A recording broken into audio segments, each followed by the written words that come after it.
পরীক্ষা শেষ হলেই অনিক ছাড়া ওরা সকলেই বেরিয়ে পড়বে যে যার মতো। অর্ক যাবে তার রাঙা পিসির বাড়ি মধুপুরে। মা অর্ককে বলে দিয়েছেন, ওখানে গিয়ে শরীর সারিয়ে আসবে, কিন্তু মাধ্যমিক পরীক্ষা দিলি তো সবে, এই তো শুরু হলো, এরপর বড় বড় পরীক্ষা দিতে হবে। শরীর ঠিক না থাকলে কি করে করবি সব? অর্ক চিরকালই একটু পেটরোগা, তাই অমন টিংটিঙে চেহারা। কিছুতেই কিছু হজম হতে চায় না ওর। মধুপুরের জল খেলে নাকি লোহাও হজম হয়ে যায়। অয়নেন্দু বলেছে পরীক্ষা দিয়ে সে টানা ঘুমোবে, অনেকটা কুম্ভকর্ণের মতো। তবে কুম্ভকর্ণ টানা 6 মাস ঘুমোতেন, অয়ন কিন্তু তা করবে না। মাত্র 7 দিন সে ঘুমের জন্য বরাদ্দ করে রেখেছে। তারপরই বেরিয়ে পড়বে মালদার গৌড়ে। ওখানে থাকেন ওর বাবার কলেজের বন্ধু অভিরূপ কাকু, ব্যাংকের ম্যানেজার। সময় পেলে ইতিহাস নিয়ে ঘাঁটাঘাঁটি করেন। যখন অয়ন ওর ইতিহাস চর্চা নিয়ে কিছু জানতে চায়, তখনই অভিরূপ কাকু মুখে এক ধরনের রাজকীয় গাম্ভীর্য এনে বলেন, ও সব হলো গবেষণার বিষয়। তুই তো সবে মাধ্যমিক দিবি, বড় হলে গবেষণা টনা নিয়ে আমার কাছে খোঁজ খবর নিস। এখন তোর সঙ্গে এ নিয়ে কথা বলা মানেই সময় নষ্ট। আর তুই তো অঙ্কে ভীষণ কাঁচা, তোর দ্বারা কোনোদিন গবেষণা হবে বলে তো মনে হয় না। তো এবার নাকি অয়নেন্দু গৌড়ের রাজাদের বংশ তালিকা তৈরি করতে যাচ্ছে। এটা নাকি এ পর্যন্ত কোনো ইতিহাসবিদ তৈরি করতে পারেননি। দীপক যাবে বন্দিপুর, ওখানে ওর ইতুপিসির পিসেমশাই বনকর্তা, মানে ফরেস্ট অফিসার। দীপক ওখানকার ওয়াচ টাওয়ারে উঠে বসে থাকবে।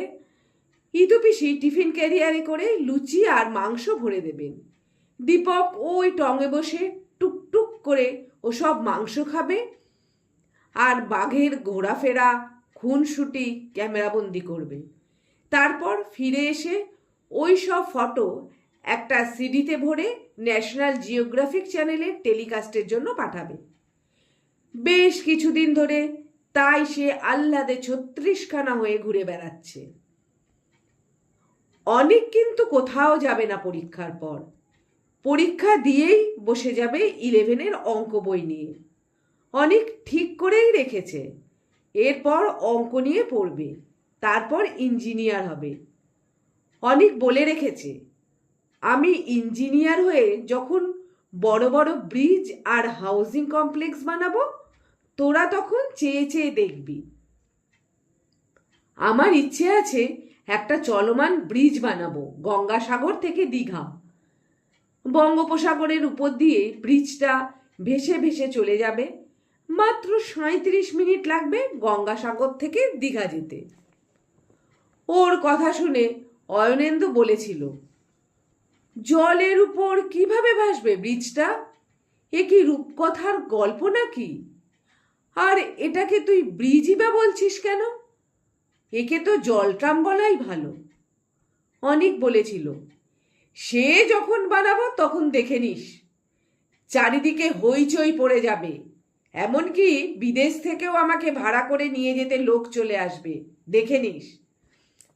আর আমি যাব ছোটদির বাড়ি বাঁকুড়ার সোনামুখীতে। জামাইবাবুর মোটরসাইকেলে চড়ে ছুটির দিন চলে যাব জঙ্গল দেখতে। না হলে একা একা গিয়ে বসে থাকবো সোনামুখী রেল স্টেশনে। ছোট্ট স্টেশন, শাল গাছে ঘেরা। ওখানে ট্রেন চলে নিজের মনে, কারোর কোনো তাড়া নেই। আমার দেখতে বেশ লাগে। মাধ্যমিকের সব পরীক্ষার পর যেদিন অ্যাডিশনাল বিষয়ের পরীক্ষা শেষ হলো, সেদিন আর বাড়ির কেউ আসেননি আমাদের সঙ্গে।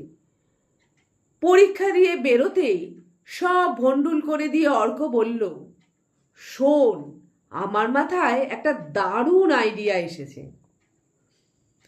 আমরা সকলে ওর মুখের উপর ঝুঁকে পড়ে বললাম, কি নিয়ে তোর এই দারুণ আইডিয়া, বল না। অর্ক বলল, আমি একটা ম্যাগাজিনে পড়েছি, সুনীল গঙ্গোপাধ্যায় আর শক্তি চট্টোপাধ্যায় ইচ্ছে ভুল ট্রেনে চেপে চলে যেতেন যে কোথাও। হঠাৎ কোনো একটা অজানা অচেনা স্টেশনে নেমে পড়তেন। যে কোনো একটা বাংলোয় বুকিং ছাড়া থেকে যেতেন। সারা রাত চাঁদ দেখতেন, রাত পাখির ডাক শুনতেন। আমরা যদি এমন করি তাহলে কেমন হয়? দীপক চোখ বড় বড় করে বলল, মানে? অর্ক বলল, মানে আমরা বাড়ি থেকে সোজা চলে যাব হাওড়া স্টেশনে। কোনো একটা দিকে সে স্টেশনে টিকিট কেটে উঠে বসবো। তারপর আমাদের যে স্টেশনে নামার ইচ্ছে হবে টুক করে নেমে পড়ব। অয়নেন্দু বলল, দারুণ হবে কিন্তু। কিছু জানি না, চিনি না, বাহ! কিন্তু সেখানে রাতে থাকবো কোথায়? আমারও অর্কের এই আইডিয়াটা মনে ধরলো খুব। বললাম, একটা কোথাও ব্যবস্থা হয়েই যাবে। মানুষ তো আর সারা রাত পড়ে থাকতে পারে না। কিন্তু আমরা সকলে বাড়ির পারমিশন পাবো কি করে তা ভেবে দেখেছিস?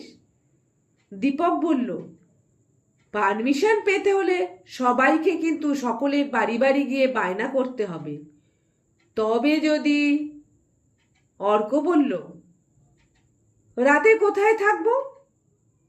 বুক না করে বাড়ির লোক পারমিশন দেবেন নাকি? তুই কি পাগল?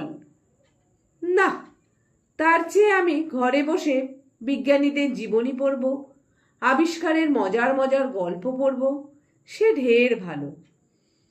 দীপক দুহাত উপরে তুলে বলল, দিলি তো ব্যাপারটায় জল ঢেলে।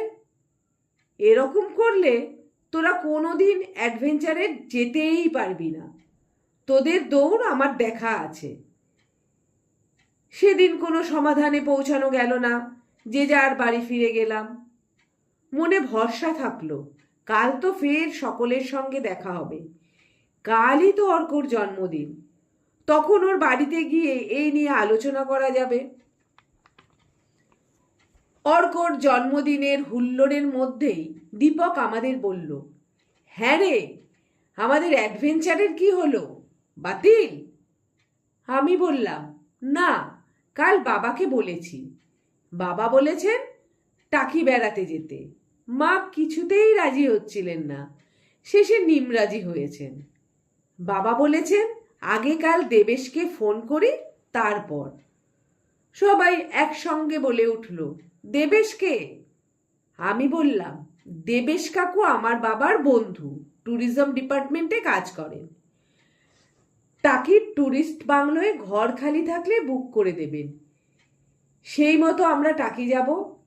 ধর আজ সকালে যাওয়া, আজ আর কাল থাকা, পরশু ফেরা, তার বেশি নয়।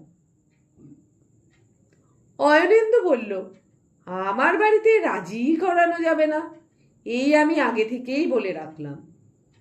অর্ক বলল, যার যার বাড়িতে রাজি করানোর দায়িত্ব তার তার, তা না হলে বাড়িতেই বসে থাকো। অনেক টানাপোড়েন পেরিয়ে আমরা দল বেঁধে প্রত্যেকের বাড়ি বাড়ি গিয়ে অনুমতি আদায় করলাম। ঠিক হলো আগামী শনিবার আমরা শিয়ালদা স্টেশন থেকে ট্রেনে যাব টাকি। রবিবার সারাদিন থাকবো, সোমবার ফিরে আসব।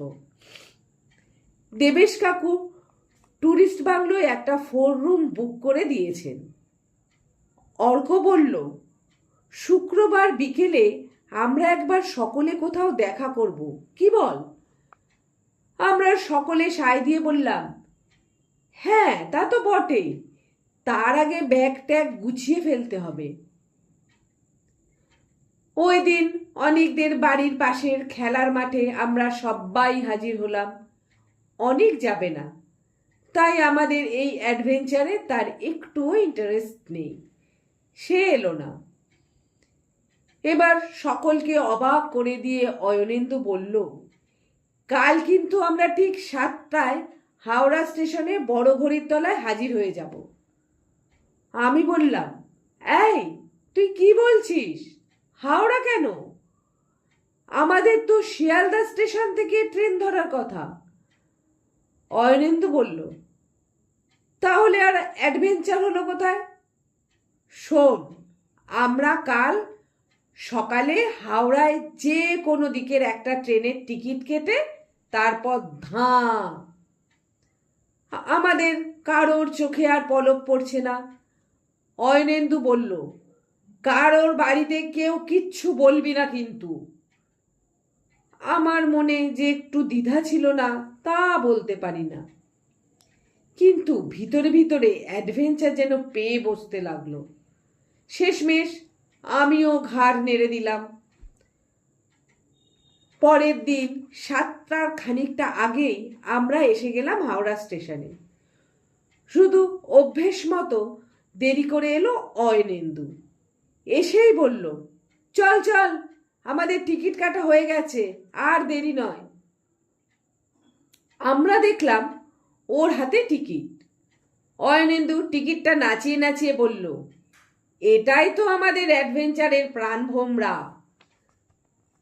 তারপর আমরা 4জন গিয়ে উঠলাম একটা খড়গপুর লোকালে। আমরা জানি না কোথায় যাচ্ছি। আমার মতো দীপকেরও চোখ মুখে যেন ভয় জড়িয়ে আছে। কোথায় যাচ্ছি জানি না, তার উপর এই প্রথম বাবা মাকে ছেড়ে বাইরে যাচ্ছি। ভয় আমাকেও তাড়া করছে, যদিও আমরা মুখে কেউ কিছু বলছি না। 1 ঘন্টা পেরিয়ে গেল। ট্রেনটা ছুটছে গাছগাছালি আর মাঠ পেরিয়ে। হঠাৎ দেখলাম ঝমঝম করে ট্রেনটা একটা বেশ বড় ব্রিজ পেরোচ্ছে। বেশ বড় একটা নদী। আমি পাশের একজন কাকুকে জিজ্ঞাসা করলাম, কাকু, এটা কি নদী? উনি বললেন, এটা রূপনারায়ণ। আমি মনে মনে বললাম, বাহ, নামটা তো বেশ। এমন সময় ধরফর করে অয়নেন্দু উঠে দাঁড়িয়ে বলল, চল, নামতে হবে। আমরাও তড়িঘড়ি ব্যাগ নিয়ে একেবারে ট্রেনের গেটে। ট্রেন থামতেই নেমে পড়লাম একটা বেশ উঁচু স্টেশনে। দেখলাম স্টেশনটার নাম লেখা রয়েছে কোলাঘাট। দেখলাম কি সুন্দর রূপনারায়ণ, চরও জেগে আছে মাঝখানে। ছোট ছোট ডিঙি নৌকায় মাছ ধরছে জেলেরা। জায়গাটা বেশ চোখ জুড়োনোই বলতে হবে। অয়নেন্দু এগিয়ে গিয়ে কাকে যেন কি জিজ্ঞেস করে ফিরে এসে বলল, নদীর দুপারেই টুরিস্ট বাংলো আছে। এপারেরটা নতুন, ওপারেরটা পুরনো। চল, নতুনটাতেই আগে থাকার ব্যবস্থা করি। ব্যাগ ট্যাগ নিয়ে একটা সাইকেল ভ্যানে উঠলাম 4জন। নদীর পাড় দিয়ে রাস্তা। যে অর্ক বেড়াতে আসার আগে অত কথা বলছিল, সে এখন একদম চুপ। আমি বললাম, কি রে অর্ক, মুখে যে তোর একটাও কথা নেই? অর্ক গম্ভীর গলায় বলল, আমি এখন প্রকৃতি দেখছি। আমরা সকলেই চুপ করে রূপনারায়ণ দেখতে দেখতে চলে এলাম নতুন টুরিস্ট বাংলোর সামনে। দেখলাম গেটে তালা দেওয়া। পাশ দিয়ে একজন লোক যাচ্ছিল। আমাদের দেখে বলল, এটা তো এখনো চালু হয়নি গো, বলে লোকটা রূপনারায়ণে পার ধরে চলে গেল। গেটের তালার মরচে পড়া অবস্থা দেখে আমাদেরও মনে হলো গেটটা অনেক দিন খোলাই হয়নি। মজা করে অয়নেন্দু গেটের তালা নাড়াতে লাগলো। বেশ কয়েকবার নাড়িয়েও যখন কারো সাড়া পাওয়া গেল না, তখন আমরা রূপনারায়ণের ওপারের পুরনো বাংলোটায় যাব বলে ভাবছি। এমন সময় বাংলোটার পিছন দিক থেকে একটা ধুতি পরা বুড়ো মতন লোক এগিয়ে এসে আমাদের জিজ্ঞেস করলো, বুকিং আছে বাবু? অয়নেন্দু এগিয়ে গিয়ে বলল, না, মানে বুক করব ভেবেও হঠাৎ বুক না করেই চলে এলাম আমরা। জানি এখন বিশেষ কেউ কোলাঘাটে আসবে না, তাই আর কি। আমাদের মাত্র একটা ঘর হলেই চলে যাবে। লোকটা বলল, একটা ঘর কেন, সব ঘরেই থাকুন না বাবু, আমার আপত্তি কিসের? তবে বুকিং না থাকলে তো এখানে থাকতে দেওয়ার নিয়ম নেই। আমি থাকতে দিতে পারবো না বাবু, আপনারা অন্য হোটেল টোটেল দেখুন, বলে লোকটা যেমন বাংলোর পিছন দিক থেকে এসেছিল তেমন করেই বাংলোর পিছনেই চলে গেল। অয়নেন্দু 2-3 বার এই যে দাদু, এই যে দাদু বলে ডাকলো বটে, লোকটা ওর ডাকে একবারও সাড়া দিল না। আমি বললাম, এবার বোঝো অ্যাডভেঞ্চার কেমন হবে। অনেকটা হতাশই দেখাচ্ছিল অয়নেন্দুকে। সে হতাশার ছায়া এসে পড়ল আমাদেরও চোখে মুখে। আমি বললাম, চল এখনই ফিরতি ট্রেনে ফিরে শিয়ালদা থেকে ট্রেন ধরে টাকি চলে যায়। অয়নেন্দু বলল, এসেছি ফিরে যাওয়ার জন্য নয়, একটা ব্যবস্থা করতেই হবে, বলে ফের ডাকতে শুরু করলো, ও কেয়ারটেকার দাদু, কেয়ারটেকার দাদু, একটু এদিকে এসো না, একটা জরুরি কথা ছিল।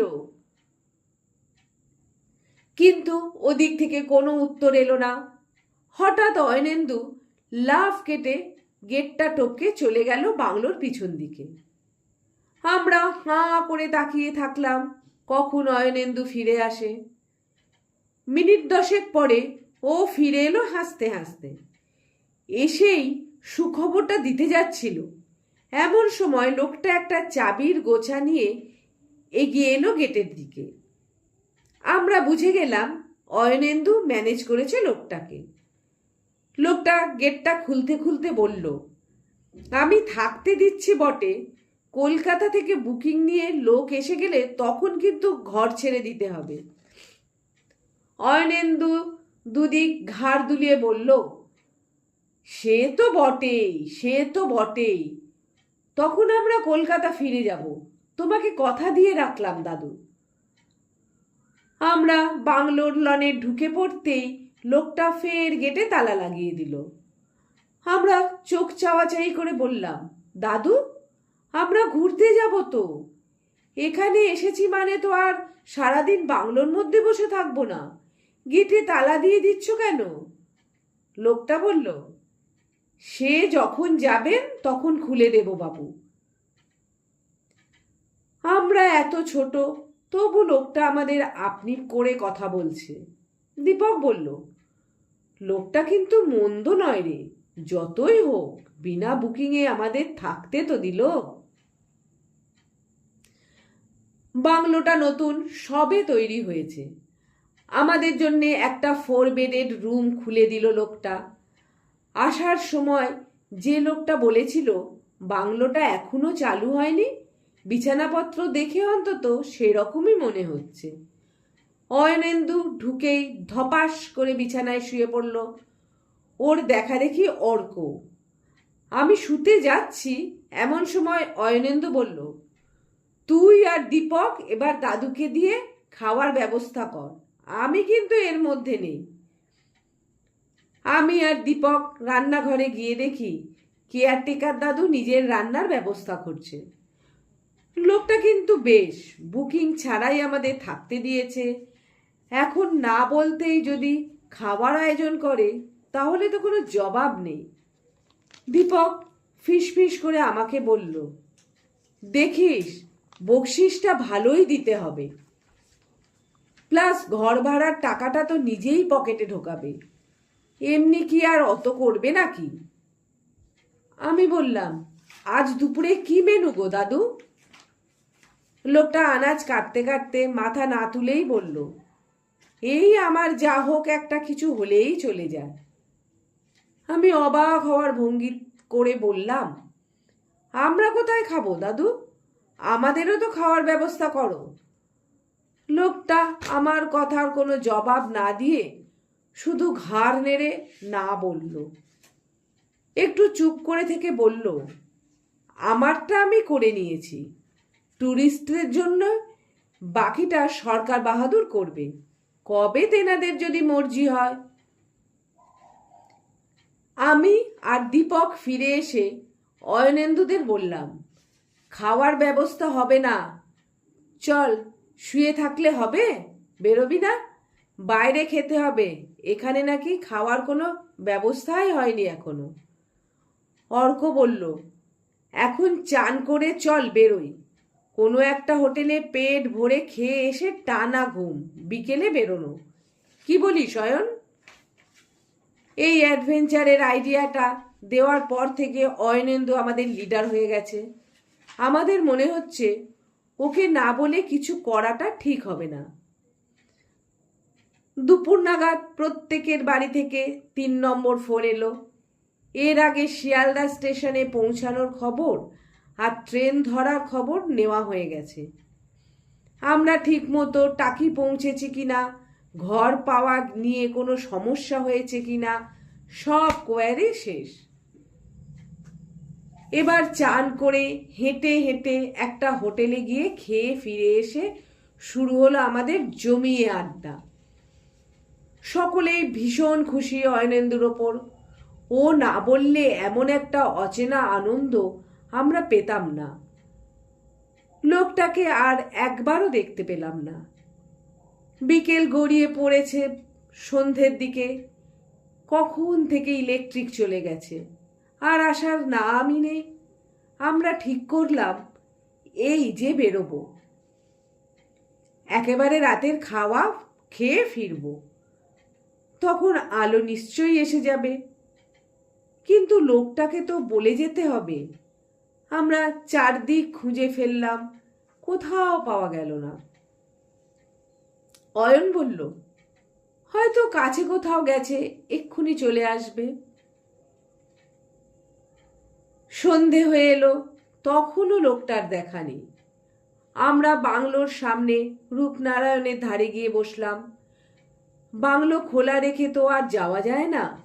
বাংলোর সামনে রাস্তা দিয়ে খুব একটা লোকজনের যাতায়াতও নেই। মাঝে অয়ন একবার এসে লোকটাকে খুঁজে গেল, না, কোথাও পাওয়া গেল না। রূপনারায়ণের জলে অন্ধকার তার চাদর বিছিয়ে দিয়ে ব্যস্ত। আমরা 4 জন বসে আছি অন্ধকারে। একটা জবা ফুলের গাছের নিচে এক ঝাঁক জোনাকি উড়ছে।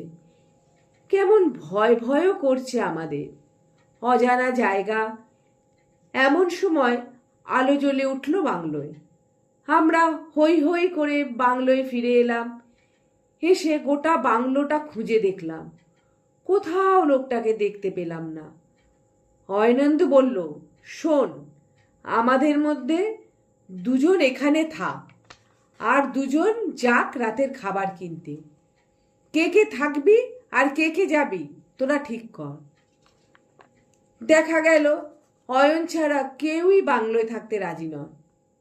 হঠাৎ বাংলোর পিছন দিকের রান্নাঘরের দিক থেকে ঠপ করে একটা শব্দ হলো। অয়ন বলল, চল তো দেখি কেউ কি এলো। 4 জন গা ঘেঁষাঘেঁষি করে গিয়ে দেখলাম লোকটা আপন মনে তরকারি কাটছে। ওর কাজ টাজ দেখে মনে হলো লোকটা এক্ষুনি আসেনি। অর্ক বলল, তুমি কোথায় যে গেলে বিকেল থেকে? আমরা ডেকে ডেকে তোমাকে কোথাও খুঁজে পেলাম না, তার ফলে আমাদের বেড়ানোটাই হলো না। কোথায় গিয়েছিলে তুমি? কোথায় আর যাব, এখানেই তো ছিলাম। আমার কোথাও গিয়ে কি থির হয়ে থাকার জো আছে? আর এই বাংলো ফেলে যাবই বা কোথায়? আমি বললাম, এখানেই ছিলে, আর আমরা 4 জন কেউ তোমাকে দেখতে পেলাম না। কি তাজ্জব কাণ্ড! তুমি ম্যাজিক জানো বলে মনে হয়। আমাদের ম্যাজিক দেখাবে? তা আপনারা যাই বলুন, আমি ওসবে ভুলবার বান্দা নই। আমার হাতে এখন অনেক কাজ।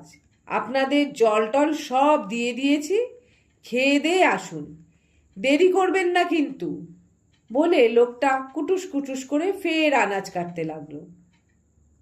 অয়ন চোখের ইঙ্গিত করল, চল খেতে যাই। আমরা আর কথা না বাড়িয়ে খেতে বেরোলাম। বললাম, আমরা খেয়ে দিয়ে আসছি, তুমি ফের হাওয়া হয়ে যেও না যেন। লোকটা কেমন একটা ফ্যাকাশে চোখে তাকালো আমাদের দিকে। সেসব উপেক্ষা করে আমরা খেতে বেরোলাম। ফিরে এসে দেখি দূরে দূরে ইলেকট্রিক আছে, শুধু বাংলোটাই অন্ধকার। অন্ধকারে গেটের কাছে এসে দেখলাম গেটে বাইরে থেকে তালা দেওয়া। এবার আমাদের মুখে আর সত্যিই কথা ফুটল না। এবার কি হবে? লোকটা কোথাও কেটে পড়ল না তো? অয়নেন্দু গলায় যত জোর আছে চেঁচিয়ে ডাকলো, দাদু, ও কেয়ারটেকার দাদু। কেউ ওর ডাকে সাড়া দিল না। শুধু রূপনারায়ণের হিমেল বাতাস যেন আমাদের একটু কাঁপিয়ে দিয়ে গেল। আমি বললাম, এবার কি করবি অয়ন? আমরা থাকবো কোথায়? এবার আর অয়নেন্দুর মুখেও কথা সরল না। চারজন গা ঘেঁষে দাঁড়িয়ে আছি। এমন সময় দেখলাম লোকটা একটা হ্যারিকেন জেলে নিয়ে বাংলোর রান্নাঘরের দিক থেকে গেটের দিকে এগিয়ে আসছে। আমি রেগে গিয়ে চেঁচিয়ে বললাম, তুমি গেটের বাইরের দিকে থেকে তালা দিয়েছো কেন? আমরা কি আজ রাতটা বাইরেই থাকবো নাকি? লোকটা খিক খিক করে হাসলো খানি, তারপর বলল, কই, গেটে তালা তো দেইনি। আমরা দেখলাম সত্যি গেটে তালা নেই তো। তাহলে আমরা ভুল দেখেছি? এমন সময় একটা ঝোড়ো বাতাসে দপ করে হ্যারিকেনটা নিভে গেল। না, লোকটা আমাদের ভয় দেখানোর জন্যে আলোটা নিভিয়ে দিল বোঝা গেল না।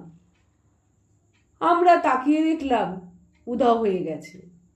দীপক ভয়ে অয়নকে জড়িয়ে ধরে বলল, এখানে আর থাকা নয়, চল কলকাতা ফিরে যাই। হঠাৎ দেখি লোকটা গেটের বাইরের দিক থেকে হ্যারিকেন নিয়ে বাংলোয় ঢুকছে।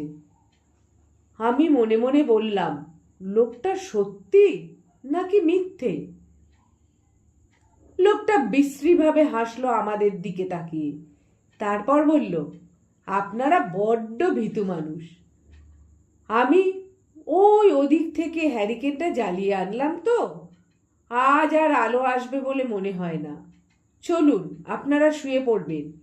হ্যারিকেনে বেশি তেলও নেই দেখছি, বেশিক্ষণ জ্বলবে না। তাড়াতাড়ি শুয়ে পড়ুন আপনারা। অয়নেন্দু এবার সত্যিই রেগে গেল, বলল, বাংলোয় তোমার কাজটা কি তাই তো বোঝা গেল না। সময় মতো একটু তেলও আনিয়ে রাখার কাজটা করতে পারো না? লোকটা ভ্রুক্ষেপহীনভাবে বলল, করব বললে কি সব কাজ করা যায়? বলে লোকটা এগিয়ে গেল বাংলোর দিকে। আমরা ওর পিছন পিছন এগোলাম। ঘরে হ্যারিকেনটা রেখে লোকটা বলল, নিন শুয়ে পড়ুন। দীপক জিজ্ঞেস করল, তুমি কোথায় থাকো? এই বাংলোতেই শোও তো? দরকার হলে তোমাকে ডাকবো। লোকটা বলল, আমার থাকা না থাকা নিয়ে ভাববেন না। এই দেখলেন আছি, আবার এই দেখলেন নেই, তখন তো মিছিমিছি ভয় পাবেন। কি দরকার আমাকে নিয়ে অত ভাববার? আমি বললাম, তুমি আলোটা নিয়ে যাও, তোমার তো এখনো রান্না খাওয়া হয়নি। তোমার কাজ হয়ে গেলে তখন আলোটা আমাদের ঘরে দিয়ে যেও। আমি অন্ধকারে সব কাজ করতে পারি, আমার অন্ধকার ভালো লাগে। আমি ঠিক অন্ধকারে রান্না করে খেয়ে নেব, আপনারা ভাববেন না। বলে লোকটা বেরিয়ে গেল ঘর থেকে। আমরাও আলোর বাতি একেবারে নিভু নিভু করে দিয়ে চোখ জেলে বসে থাকলাম। দেখলাম অন্ধকারের মধ্যেই লোকটার রান্নার আওয়াজ ভেসে আসছে। একটু আগে আমাদের সকলেরই বাড়ি থেকে ফোন এসেছিল। আমি এসব কথা বলতে যাচ্ছিলাম, অয়ন আমার মুখে হাত চাপা দিয়ে দিল। সকলেই ফোনে বাড়ির লোককে জানিয়ে দিয়েছি, আমাদের কোনোই অসুবিধা হচ্ছে না। অ্যাডভেঞ্চারের এখানেই শেষ। আমরা ঠিক করলাম, ঢের হয়েছে, কাল সকালে উঠেই সোজা বাড়ি। অয়ন রান্নাঘরের দিকে কিছুটা এগিয়ে গিয়ে অন্ধকারের উদ্দেশ্যে চেঁচিয়ে বলল, দাদু, আমাদের বাড়ি থেকে ফোন এসেছে, কাল সকালেই কলকাতা ফিরে যেতে বলেছেন। তোমার কাজ হয়ে গেলে আমাদের বাংলোর ভাড়া টাড়া নিয়ে নিও, আমরা কাল সকালেই চলে যাব। লোকটার গলার আওয়াজ শোনা গেল না। দূর থেকে একটা খিকখিকে হাসির শব্দ ভেসে আসলো, আর একটা দমকা ঠান্ডা বাতাস বয়ে গেল আমাদের ঘরটায়। একটু পরে বাংলোর সামনে থেকে লোকটার গলা শোনা গেল, আমাকে নিয়ে ভাববেন না আপনারা, আমি যখন যেখানে খুশি থাকি, বলে দূরের একটা ঝাঁকড়া বটগাছের দিকে আঙ্গুল দেখালো লোকটা। তারপর বলল, মাত্র একটা দিন তো থাকলেন, আপনারা ছেলে মানুষ, নাই বা দিলেন ভাড়াটারা, আর একটা দিন থেকে গেলে পারতেন, কিছুই তো দেখা হলো না আপনাদের। দীপক বলল, না না, আমরা চলে যাব, জায়গাটা মোটেও ভালো না, আর ছেলে মানুষ বলে আমরা বিনে পয়সায় থাকবো কেন? তোমার যা টাকা হয় তুমি নিও, তবে আমাদের রসিদ দিতে হবে। আবার সেই খিনখিনে হাসি ভেসে এলো। আমরা লোকটাকে আর দেখতে পেলাম না। সে রাতে আমাদের চোখে একটুও ঘুম এলো না। অর্কর বার দুয়েক অজ্ঞান হওয়ার মতো অবস্থা হলো, ওর চোখে মুখে জল দেওয়া হলো। সত্যি সারা রাত আর ইলেকট্রিক এলো না। গরমে ঘামতে ঘামতে একসময় দেখলাম ভোর হয়ে আসছে। আমরা ব্যাগ ট্যাগ গুছিয়ে নিলাম। অয়নেন্দু গেল লোকটাকে ডাকতে। ফিরে এসে বলল, রান্নাঘরেও তো তালা ঝুলছে রে, আমাদের ঘরটা ছাড়া আর সব ঘরেই তো দেখলাম তালা দেওয়া, লোকটা আবার কোথায় গেল? অর্ক গেটের দিকে তাকিয়ে বলল, ওই দেখ, গেটেও তো ভিতর দিক থেকে তালা দেওয়া, বাইরে যায়নি নিশ্চয়ই। দীপক বলল, কাল থেকে লোকটা যা সব ভেলকি দেখাচ্ছে, ওর পক্ষে সবই সম্ভব। এমন সময় আমি দেখলাম আমাদের ঘরের টেবিলে একটা বড় চাবির গোছা পড়ে গেছে। আমি বললাম, ওই দেখ অয়ন, লোকটা চাবির গোছাটা রেখে গেছে। আমরা তো সারা রাত জেগে থাকলাম, কখন লোকটা আমাদের ঘরে ঢুকলো বলতো? অয়ন বলল, সে যাই হোক, আমাদের আর এক মুহূর্ত এখানে থাকার দরকার নেই, চল বেরিয়ে পড়ি। আমরা যখন বাংলোর চাতালে এসে দাঁড়ালাম, তখন দেখি টুকটুকে লাল একটা সূর্য সবে মুখ তুলেছে আকাশে। নৌকো ভেসে চলেছে রূপনারায়ণের জলে। জেগে ওঠা চরের বালিতে এক ঝাঁক বক মাছ খুঁটে খাওয়ার জন্য চুপটি করে বসে আছে। এক ঝলক ঠান্ডা বাতাস এসে যেন আমাদের সঙ্গে দেখা করে গেল মনে হলো। চাবি দিয়ে গেটের তালা খুললাম আমি। দেখে মনে হলো এর আগে কোনোদিন তালাটা খোলাই হয়নি। গেটের বাইরে এসে তালা লাগিয়ে আমরা ভাবলাম, এই চাবির গোছাটা নিয়ে কি করব? দীপক বলল, রূপনারায়ণের জলে ছুঁড়ে দে। অর্ক বলল, গেটের ভিতরে ফেলে দে, লোকটা যদি আসে নিয়ে নেবে। আমার মাথায় কোনো বুদ্ধি আসছে না। অয়নেন্দু আমার দিকে তাকিয়ে বলল, না, আমরা কলকাতায় ফিরে গিয়ে তোর দেবেশ কাকুকে চাবির গোছাটা ফেরত দেব, উনি ট্যুরিজমের অফিসে জমা দিয়ে দেবেন। আমি বললাম, তখন বাড়িতে সকলেই জেনে যাবেন যে আমরা টাকি না গিয়ে কোলাঘাটে এসেছিলাম। অয়নেন্দু বলল, তা জানুক, অত চাবি ফেলে দেওয়া কি ঠিক হবে? লোকটা যদি ফিরে আসে তখন ঢুকতে পারবে না, হেড অফিস থেকে চাবির গোছা আনিয়ে তবে ঢুকতে হবে, তখন বুঝবে আমাদের সঙ্গে এমন করার কি ফল। তারপর চাবির গোছাটা আমার হাতে দিয়ে বলল, এটা থাক তোর কাছে। আমরা যখন কোলাঘাট স্টেশনের কাছাকাছি এসেছি, তখন দেখি কি দেবেশ কাকু হন হন করে এদিকেই আসছেন। আমি তো অবাক, বললাম, এই দেবেশ কাকু আসছে, বাড়িতে নিশ্চয়ই সকলে জেনে গেছেন আমরা কোলাঘাটে এসেছি, এবার কি হবে? আমাদের কাছাকাছি এসে দেবেশ কাকু হেসে বললেন, আমি সব খবর পেয়ে গেছি, তোরা টাকি না গিয়ে কোলাঘাটে এসেছিস, তা এখানে এই নতুন বাংলোয় আসতে গেলি কেন? ওই বুড়োটা তোদের খুব জ্বালিয়েছে তো? অয়ন বলল, আপনি লোকটাকে চেনেন? দেবেশ কাকু বললেন, চিনি না, তবে ওর কথা আমাদের অফিসে সবাই জানে। ওরই জমিতে বাংলোটা তৈরি হয়েছে তো, তাই মরে গিয়েও ও এখনো ওর জমিটা পাহারা দেয়। বড়রা এলে 1 ঘন্টার বেশি থাকতেই দেয় না। এমন সব উপদ্রব করে যে না পালিয়ে উপায় থাকে না। তোরা ছোট বলে তাই তোদের একরাত থাকতে দিয়েছে। আমি চাবির গোছাটা বের করে দেবেশ কাকুর দিকে বাড়িয়ে দিলাম। আমরা আসার সময় কেয়ারটেকার দাদুকে তো দেখতে পেলাম না, তাই চাবির গোছাটা দিয়ে আসা হয়নি। আপনি চাবির গোছাটা নিন। দেবেশ কাকু একটু যেন অন্যমনস্ক হয়ে গেলেন। আমাদের সকলের মুখের দিকে কিছুক্ষণ তাকিয়ে থেকে বললেন, না, ওটা তুই বাড়ি নিয়ে যা। আমি এদিকে একটা কাজে এসেছি, ফিরতে কতদিন দেরি হবে আমি নিজেই জানি না। ততদিনে চাবিটা অফিসের দরকার হতে পারে। তোর বাবাকে বলিস তোর বাবা যেন চাবির গোছাটা আমাদের অফিসে জমা দিয়ে দেয়। তোরা বাড়ি ফিরে যা।